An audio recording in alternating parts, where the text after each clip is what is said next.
Hey there guys, I wanted to quickly go over my kale harvest that I recently did. Let me turn down the lights here, they're getting a little bit bright for the camera.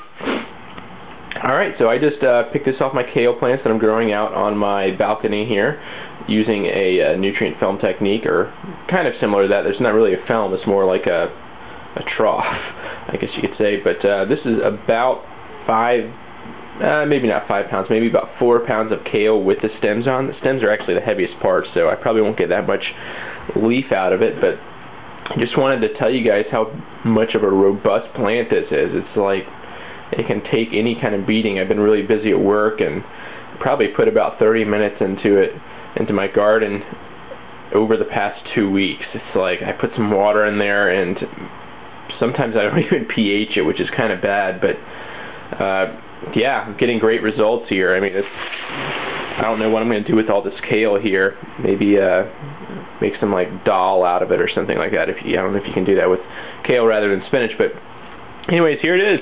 And I by no means rate the plants. Just go check out what I have here. I live in a studio apartment, as you might have noticed, but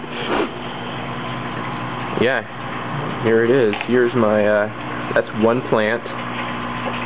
Two and three plants right there. And the main reason I trimmed them back, not because I need kale, but because I have these basil plants coming in, and they're getting kind of spindly. You can see they're just really they're not densing up compared to my old basil plant right here. That's really just, I mean, this thing is enormous here.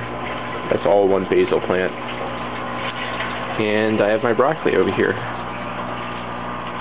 See, I've got a little bit of broccoli coming in there, up top. And that's it. So I have get a shot of it.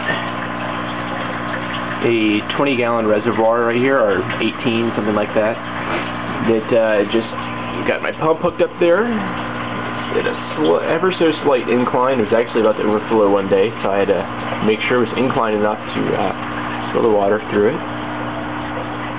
And there it is. That's 4-inch ABS pipe, and the elbow that goes back down into the drain there. I mean, I really hacked this thing together in about I don't know, one Saturday, I guess. But that's that for my outdoor garden. It's not too complicated. 2-inch net pots all the way down. Man, the overexposure sucks on this thing. And let's see if we can. Here's my tomato plants. They're flowering right now, but not many of the flowers are taking and making tomatoes. So far, I can only see one. It's my first tomato grow, so don't really know what to expect. I planted way too many tomatoes. This is a 3x3 closet, and I put 3 tomato plants in there, Roma tomato plants, and it's just, which is a determinate variety, and I've had to trim them back, which is, everybody says you're not supposed to trim determinate varieties, but there's just no way I'm going to fit all these plants in this closet, and I'm almost considering tearing them out just because it's just so ridiculous in there right now. You can't do anything. I haven't quite figured out how I'm going to change out the reservoirs, which they're actually only in 10-gallon reservoirs down here. My intention was to have one lower that continuously pumps fluid in there, recirculates it, but I had some overflow problems one week. What actually happened for the overflow really sucked, actually. So I had a pump that just turned on. I was testing it out one day, and okay, cool, it pumps those in there. They kind of started draining, but as you can see, this is actually half-inch pipe at only 3/8 of an inch on the inside, so it does not drain fast enough for my pump. And I found that out and quickly unplugged the pump so it wouldn't overflow up top. But what happened is it created a siphon with the bottom tank there that was attached to the pump. And believe it or not, just the weight of the water in the pipe from the pump to the top was able to siphon off water from these 2 reservoirs, and I started hearing it overflowing, and I looked up top and they were empty. And when I looked down below in this guy, it was completely overflowing, and I probably spilt about 3 or 4 gallons of water onto the floor and had a huge mess to clean up. Luckily, no neighbors complained. I don't think it actually seeped through the floor. I was able to get it up pretty quick, but had like 2 complete towels soaked with like 2 or 3 pounds of water each, and had to wring them out in the shower. So be careful with that, guys. You don't want your indoor grows to go wrong like that. So I need to figure out some way to automate the watering of these plants. But anyways, here they are. I'll give you an update on them when they start fruiting. I'm growing them under a 250 watt light here. It's a metal halide right now. I have a 400 watt high pressure sodium light, but I don't think I'm going to be able to cool this thing off enough to actually use that, so I'd probably use it in 250 watt mode if I was actually to use it. And that might actually be an experiment coming up that I'd like to do. I think I'll have to go down to 1 tomato plant before I do that. Measuring the difference between metal halide grow and a high pressure sodium grow.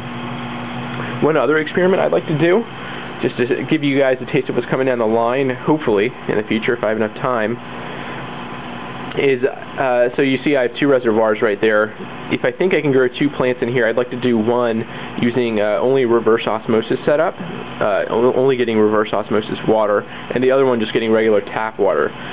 Where I live here, I'm getting about maybe 100, well, anywhere from 50 to 150 parts per million right out of the tap, which is really good when you get 50 parts per million, but 150 might be pushing it a little bit, at least so the forums say. I'm skeptical because out here on my kale grow, I actually hadn't changed the water out.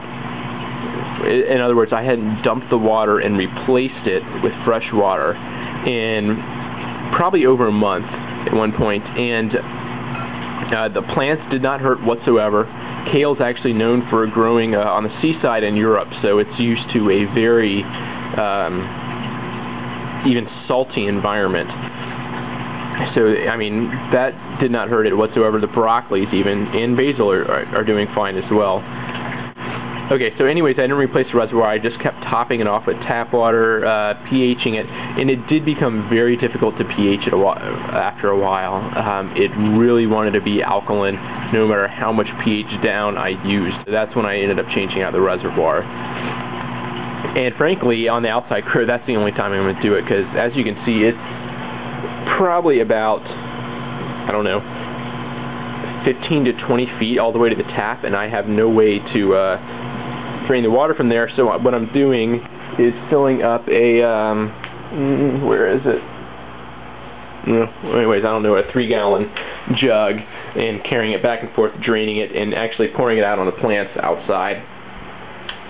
So I think I'm probably running out of time here, guys. Give me some feedback on what you think about these videos, and if you have any questions.